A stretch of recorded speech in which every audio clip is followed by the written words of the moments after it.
It's always a pleasure to be with the mover and shaker of India. I have Mohan Pai here. Mohan was also one of my bosses in Infosys. I used to work with him closely. And Mohan is now, he's one of those voices that talks about a lot of things that India is up to. And he's one of those voices that talks, bluntly and honestly about everything. And it's always a pleasure to talk to him. So Mohan, welcome to InnoFest in Hyderabad. And you've been a patron and a sponsor of InnoFest. Thank you so much for that. Please talk about the state of innovation in India. I think innovation is bubbling up in this country, all across India. We've always had innovation in the rural areas, but that's been unrecognized because there's no market, people don't know how to sell.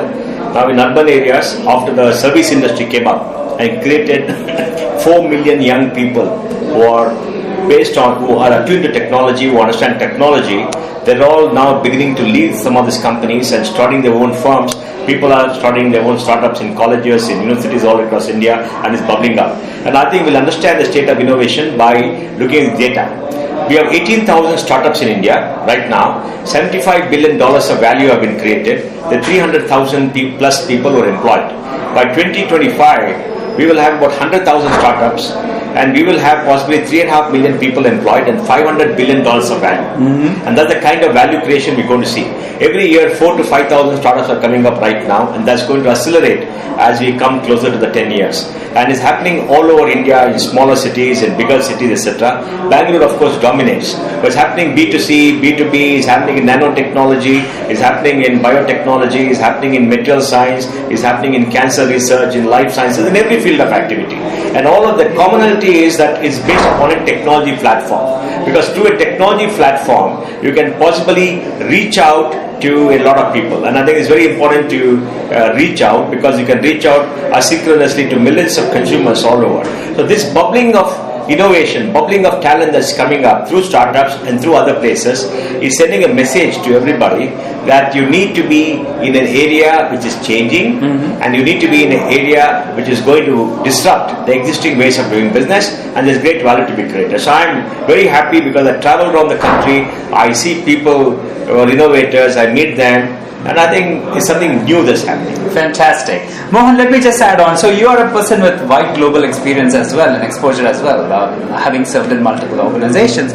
Talk about how Indian innovation, in your opinion, is different from what's happening in, let's say, the US, which is the hotbed of innovation, or what's happening in China now, which obviously is going through its own growth journey. I think the three different systems based upon the cultures that you have. America is all about marketing. America is all about dollops of capital. America is all about trying to dominate.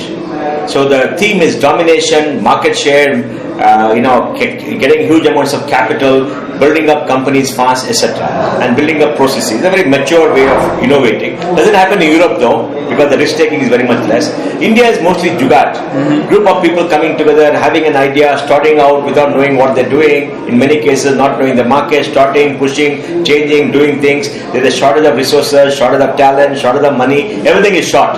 So it's not a surplus economy, not an economy of abundance. And they innovate and they come up and they grow up. Sometimes some succeed, some don't succeed, but they leave on very much less. And as time goes by, we're going to see more and more of this. But the fever has infected young people, so it's very, very different. And the innovation happens possibly at a younger age than it happens in America. In America, if you go to startups and look at everybody, they're slightly older. Whereas in India, they're fresh out of college, and most of them are very, very young, and they build some giant businesses. If you go to China is a very different system. China is government dominated. That means you need to make sure government becomes a partner, or government blesses you. They shut out Twitter, they shut out Facebook, they shut out Amazon, and they shut out Google. And once you shut out all these big dominating players, you get your own company. So you've got the Baidus, you've got the Alibabas, the Tencents and all that, which are basically creating the same kind of thing America did, for which we have to compete. Indians have to compete with the Amazon, they have to compete with Chinese. And they did it in their own languages. We're not done in their own languages. We're still trying to do it in English, we're not in our own languages. So Chinese innovation has permeated down to the lowest level. Most people are on on the web. The web has become very big. India, it has not. It's just coming because of language issues. The Chinese have done it very differently. Now they become very, very big. They dominate the world because China is a huge market. The Chinese kept the Chinese market to themselves. The Americans created a global American market which is huge and global. Indians have the Americans fighting in our market, the Chinese coming and fighting. They're fighting for market share within our market, which is growing, not as big as America, not as big as China, and they're trying to go out and they do it. So there are three very different systems working based upon the cultural this thing. And China is all about doing things fast, getting it out, forget the technology, just get it out and improvise and innovate there. So the techie standards in India are much higher. Overall, the technological standards, engineering standards, I think in India are very, very good. In America, it's quick and dirty. Get it out, do it, then build it version 1, version 2, version 3, and they build to a prototype with good engineering. But India, I think the engineering is very solid. But what we lack is marketing. America's got marketing. The Chinese are learning marketing. We lack the skills, soft skills to go and sell, to raise capital. We are short of capital. But innovation is happening in the broad way. In maybe 5-7 years, we'll be where China is today. Maybe in 10-15 years will be where 10 years will be where America is today. America would have gone much ahead, but the ecosystem is getting developed. But the good thing is India and America are hand in glove. The symbolism, the symbiosis between the both two is very, very strong. Seamless flow from Bangalore to the valley, and that happens more and more. In fact, for people in Bangalore, Delhi is very distant. California is nearer because the thoughts think alike. So that bridge is one of the great global bridges of innovation. Fantastic, and I think that's one of the best talk lines that I've ever heard about how the innovation systems are different.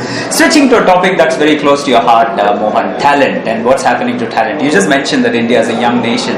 What do you think is the progress that we need to accomplish in talent, and how do you think we should go about doing that? You see, I want to tell a story. I was in a panel for the digital economy in London.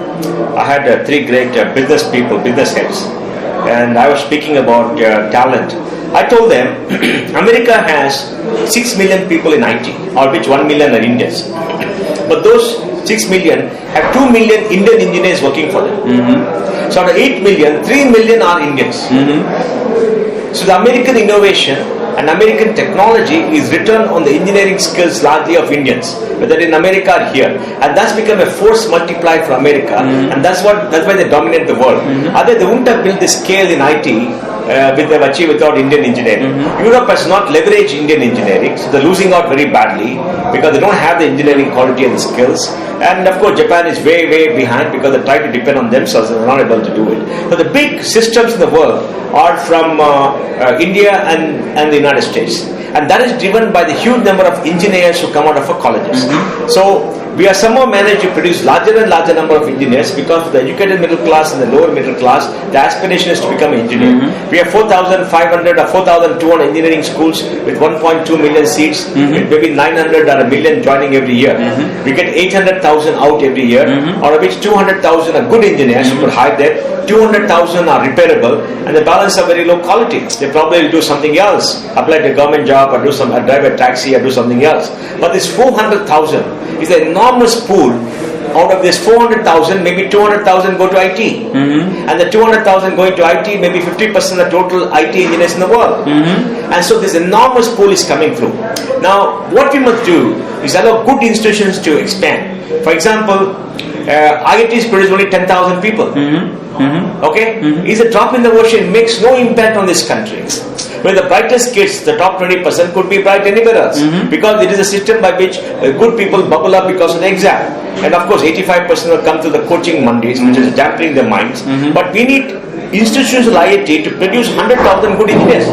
If India were to produce 100,000 good engineers to 100 good institutions, whether public, private, otherwise, this country will be a superpower on its own. Because this engineering talent will dominate the world. No other country could produce 100,000 good engineers, putting them to teaching like India does. So we need to identify this, and that is the focus of the IIT report of Dr. Kakodkar. So I think across the country, we have to create a MOOCs platforms, of course, are available. We have to empower the young people by giving them access to the web so they can discover for themselves. We will change the pedagogy, and most of all, we have to build 200 solid institutions which will be the leaders and pull up the rest.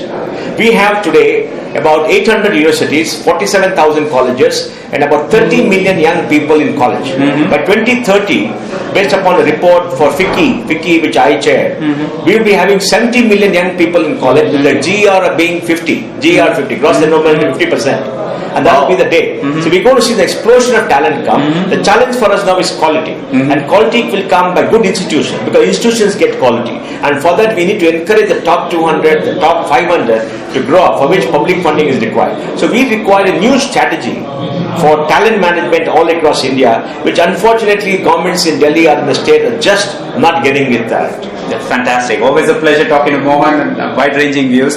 Next question, Mohan, is about the ecosystem for entrepreneurship in India. Obviously, the ideas are only one part of the entire story. There's funding, there's the other parts of the ecosystem. What is your opinion on where the ecosystem is right now, and where do you think it ought to be? I think in terms of ideas, we're getting there. We don't have deep engineering ideas, but I think we're getting there, and it will happen sooner or later. In terms of funding, we're very poor, because angel funding is just coming up. Even if you get $10-12 billion a year, large part goes to larger companies, very little goes to startups, and 95% is not Indian. I feel very sad that Indian capital is just not investing enough in startups. We have raised several funds of Indian capital. We want them to raise. Only 5% of total capital is from India. China is 45%. America is fully 100%. But the benefits of all this $500 billion value will go to foreign capital. Of course. Our Indian capital will not capture it. So I want to invite them to come, take some risk and to do it, because they will see great benefits and wealth multiplication that's going to happen. So capital, the flow of capital is very less. We've spoken to government. They're putting aside 10,000 crores to be a small fund of fund for other funds, so the ecosystem goes up at the seed level and at Series A and below. I think that's the important layer which has to go.